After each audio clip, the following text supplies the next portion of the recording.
Hello, I'm Rebecca the Maths Lady, and I usually make videos for primary teachers about how to teach maths. And these lead to some great discussions in Facebook groups and other social media. But what I've noticed I'm not seeing at the minute are great discussions about what schools are doing to prevent the spread of coronavirus. So I thought I'd make a very quick video to try and stimulate those discussions. So let's get straight to the point. Here is the current advice from the NHS. Here are the things that you and your children should be doing. And there's the one thing your children should not be doing. And we all know how challenging that one is. So what I wanted to suggest was that you put some time aside in your next staff meeting to discuss what this is going to mean for you in your school. And to help that discussion, here are 6 things that I think are worth considering. Number 1 is how you introduce your message to your children. I suggest you do this in an assembly so that the whole message kicks off for all children and all staff at the same time and everyone is on message. This also gives you a chance to really reassure your children. The impact of this virus is very small for most children, but they can play an enormously helpful role in stopping the spread of the virus and protecting vulnerable people like old people. They can be our little soldiers protecting our community.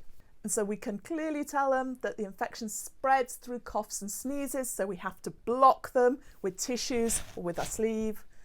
And the infection also spreads from face to hands to things to hands to face. So we need to really regularly wash our hands and not touch our faces. The second thing I think you need to discuss and agree is what is hand washing going to mean in your school and what will the logistical implications of that be? So are you going to make children wash their hands every time they come into class? Are you going to make them wash their hands before and after they eat? Are you going to make them wash their hands if they touch their faces or if they cough or sneeze?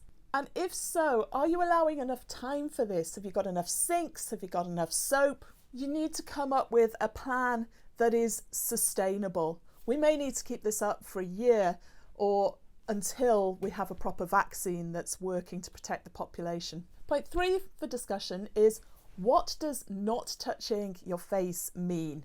And I have in mind in particular your thumb suckers. We don't want to get into a position where they are being bullied into the ground for sucking their thumbs. That's not okay. It's causing an undue amount of stress. So we need to think through these things before we set down clear rules and targets. Point 4, what about tissue use? Are you going to try to insist that every child carries a tissue?